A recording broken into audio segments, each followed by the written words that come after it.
অধিক সেবা করেন। তো স্বয়ং ব্রজেন্দ্র নন্দন ভগবান কৃষ্ণচন্দ্র, যিনি গৌরচন্দ্র রূপে কলির শুভ সন্ধ্যায় সচিমাতার গর্ভ সিন্ধু থেকে আবির্ভূত হয়েছেন। কলৌ প্রথম সন্ধ্যায়াং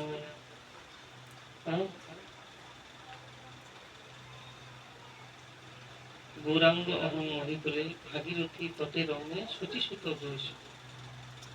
কলির প্রথম সন্ধ্যায় ভাগীরথীর পূর্ব তটে মায়াপুর নামক গ্রামে আমি সচিমাতার গর্ভে আবির্ভূত হব, মহাপ্রভু রূপে আবির্ভূত হব। পূর্বে কৃষ্ণ জামল তন্ত্র, ব্রহ্ম জামল তন্ত্র শাস্ত্রে বর্ণনা আছে। তো তিনি যে এসেছেন একটা সাবজেক্ট আমাদের শেখাবার জন্য এসেছেন। সাবজেক্ট আমরা স্কুলে পড়েছি না? স্কুলে কি কি সাবজেক্ট পড়েছিলাম মনে আছে? এখন নতুন নতুন সাবজেক্ট হয়েছে স্কুল কলেজে, এখন যে বিষয় পড়ানো হয় আমরা কম্পালসারি যেগুলো ওগুলোর নাম জানি। কি কি বিষয় পড়েছি আমরা স্কুলে? বাংলা, ইতিহাস, ভূগোল, বিজ্ঞান এগুলো পড়েছি। হ্যাঁ কি না বলুন? ছাত্রছাত্রী কত আছে এখানে? এগুলা এখন আবার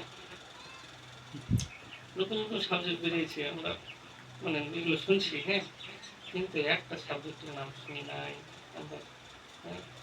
সেটা কি সাবজেক্টের নাম? বৈরাগ্য বিদ্যা। কি নাম? ওই সাবজেক্ট শেখাবার জন্য কে এসেছেন?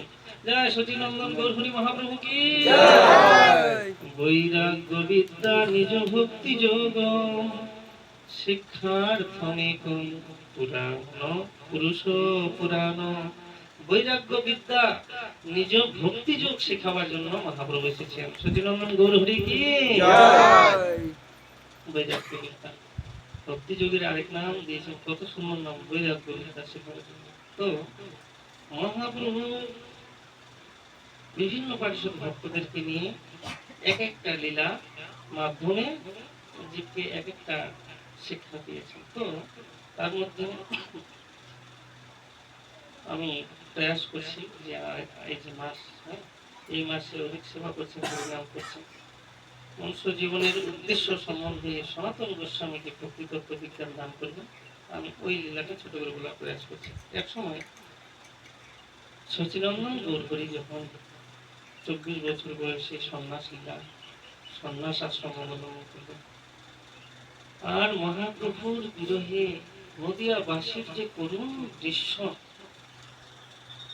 গৌরগত প্রাণ নদিয়াবাসী ভক্তগণ, গৌরাঙ্গ সুন্দর,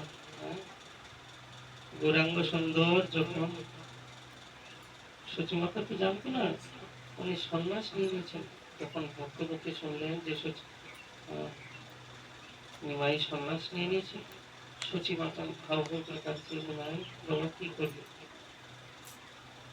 এইবার অল্প কিছুদিনের মধ্যে আবার সচিমাতাকে দর্শন দেওয়ার জন্য নিমাই আসেন। আর তখন মা সচিমা তো দেখে কান্না, একটাই পুত্র বিশ্বম্বর ছিল, বড় পুত্র, কত ছোটবেলায় চলে গেছে, এ ছিল, এও পালিয়ে গেল আমার ভক্ত, তো কান্না করছেন, বাবা এ তুমি কি করবে? তখন সচিমাতাকে নিমাই বলছে, মা এর শরীরের পূর্ণরূপে অধিকার তোমার, তোমার কাছ থেকে শরীরটা পেয়েছি, বলো তুমি যদি চাও আমি সন্ন্যাস এখনই ত্যাগ করে দেব।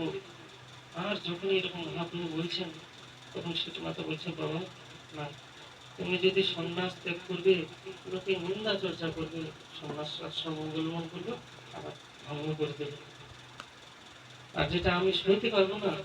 তুমি আমার অনুরোধ, বেশি দূরে থাকবে না, তুমি কাছে অবস্থান করবে, পুরী ধামে অবস্থান করবে, তাহলে ভক্তবৃন্দ যাবে, ভক্তদের মাধ্যমে আমি তোমার কুশল সংবাদ পাবো। মায়ের অনুমতি মায়ের নীলাচল ধামে অবস্থান করবে। অগণিত পারিষদ ভক্তদেরকে নিয়ে বিচরণ করছেন মহাপ্রভু।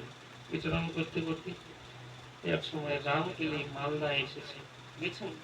মালদার জেলখানাতে গেছেন।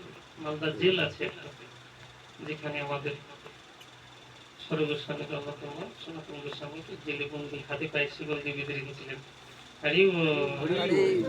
জীব উদ্ধারক আমাদের উদ্ধার করতে এসেছে, জেলে আটকা পড়ে গেছে। যেটা ভাবুন দেখি, কলিযুগ, এই জগৎটা এমনই, সকলকে বিধাতা কলম চালিয়ে দিয়েছেন না, দুঃখালয় মশা, সবাইকে দুঃখ পেতে হবে এখানে। এইবার মহাপ্রভু যখন অগণিত পরিষদ ভক্তদেরকে নিয়ে বিভিন্ন স্থানে বিচরণ করছেন, রামপীর গ্রামে পৌঁছেছেন। সেখানে একদিন